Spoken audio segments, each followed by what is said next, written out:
Anda menyaksikan Headline News pukul 15 waktu Indonesia Barat. Pemirsa, KPK telah menerbitkan surat perintah penyidikan atau sprindik untuk Hasto. Dalam surat itu disebutkan bahwa Hasto Kristianto diduga memberikan suap bersama Harun Masiku. Hasto pun dijerat dengan pasal 5 ayat 1 huruf A atau B atau pasal 13 Undang-Undang Nomor 31 Tahun 1999 tentang pemberantasan tindak pidana korupsi. Kami sudah mencoba menghubungi KPK namun belum mendapat konfirmasi, dan untuk mengetahui informasi selengkapnya pemirsa, kita terhubung bersama dengan rekan Satrio Adi langsung dari Gedung KPK Jakarta. Satrio, apa KPK sudah memberikan informasi terkait status Hasto terkini?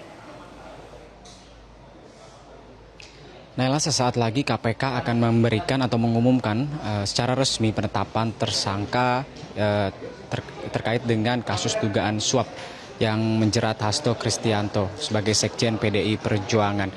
Konferensi pers yang dilakukan oleh KPK akan dilakukan sekitar pukul 15.30 waktu Indonesia Barat nanti. Adapun Hasto ini diduga terlibat dalam kasus suap yang juga menjerat mantan caleg dari PDI pada Pileg 2019 lalu, Harun Masiku, terhadap komisioner KPU pada waktu itu Wahyu Setiawan sebesar 850 juta.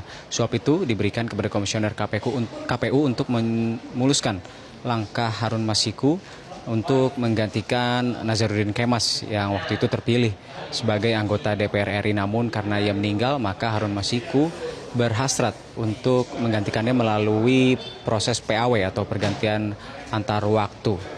Dan atas kasus tersebut, asisten dari Wahyu Setiawan ini telah ditahan, dan Harun Masiku juga telah ditetapkan sebagai tersangka pada tahun 2020 silam. Namun keberadaannya hingga saat ini masih belum diketahui secara pasti. Adapun yang teranyar ini adalah Sekjen PDI Perjuangan Hasto Kristianto juga diduga terlibat dalam kasus suap tersebut. Hasto sebelumnya pernah diperiksa oleh penyidik KPK di Gedung Merah Putih KPK ini pada 10 Juni lalu, namun pada saat pemeriksaan tersebut belum masuk pokok perkara karena sempat terjadi keributan antara kubu Hasto dan juga penyidik KPK, di mana Hasto ini tidak terima bahwa stafnya digeledah dan disita handphonenya, sehingga Hasto dan juga PDI Perjuangan ini melaporkan Kasatgas penyidik KPK yang saat itu menangani kasus Harun Masiku kepada Dewan Pengawas KPK, kemudian kepada Komnas HAM, kepada Div Propam Polri, hingga ke Pengadilan Negeri Jakarta Selatan. Namun baru-baru ini Pengadilan Negeri Jakarta Selatan menolak gugatan yang dilayangkan oleh kubu Hasto. Dan saat ini DPP PDI Perjuangan juga menunggu keterangan resmi dari KPK terkait dengan penetapan tersangka yang menjerat Sekjen PDI Perjuangan Hasto Kristianto ini. Sebelum KPK merilis pengumuman resmi terkait penetapan tersangka, PDI Perjuangan masih belum menentukan sikap apa yang akan dilakukan ke depan terhadap penetapan tersangka sekjennya ini.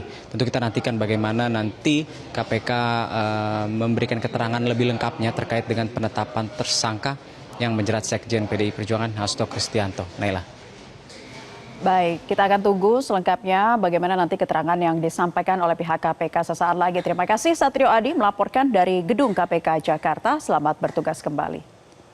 Pemirsa, demikian Headline News untuk saat ini. Tetaplah bersama kami, program Newsline kami lanjutkan kembali. Jelajahi cara baru mendapatkan informasi. Download Metro TV Extend sekarang.